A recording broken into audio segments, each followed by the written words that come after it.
جی ناظرین، بریک کے بعد آپ کو خوش آمدید کہتے ہیں۔ بریک پہ جانے سے پہلے ہم نے بات کی کہ حکمت عملی کیا اختیار کرنے کی ضرورت ہے، ایز اے امت ہمارا کیا فرض بنتا ہے، کس طریقے سے ہم اپنے فلسطینی اور وہاں کے جو مسلمانوں کی امداد کر سکتے ہیں۔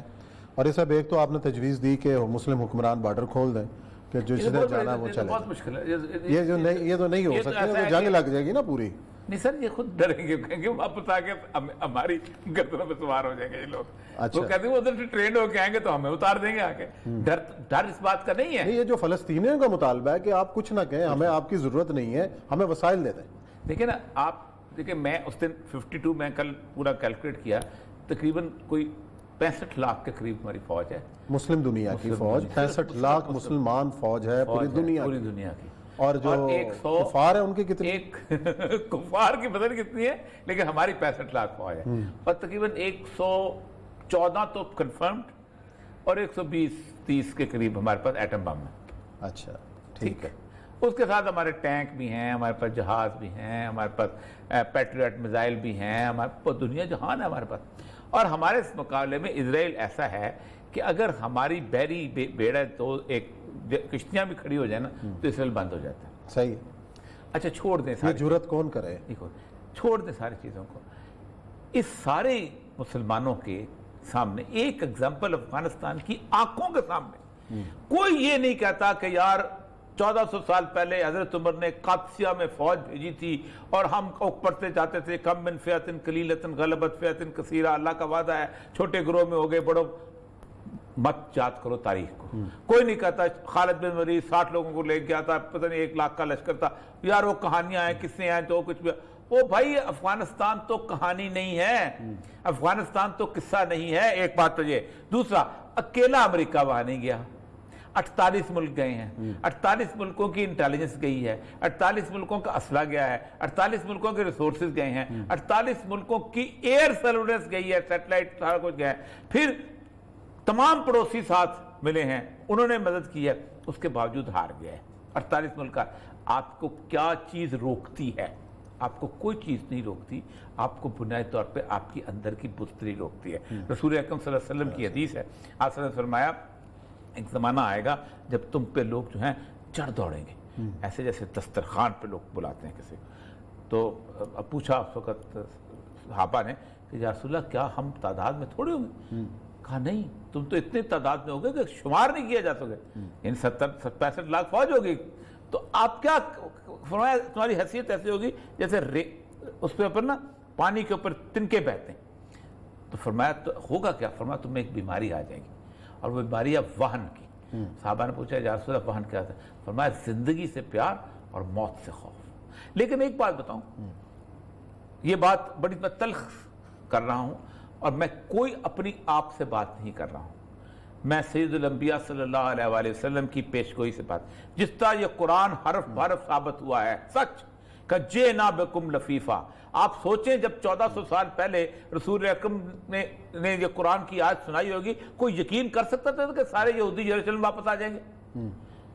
آج سے 100 سال پہلے کوئی یقین کر سکتا تھا؟ جن یہودیوں کو کٹ پڑ رہی ہے، جس یہودیوں کو ہٹلر اٹھاتا ہے 6 لاکھ جو ہے وہ اس کے اندر رگڑ دیتا ہے، اس کے اندر وہ یہودی اس ملک بنا لیں گے۔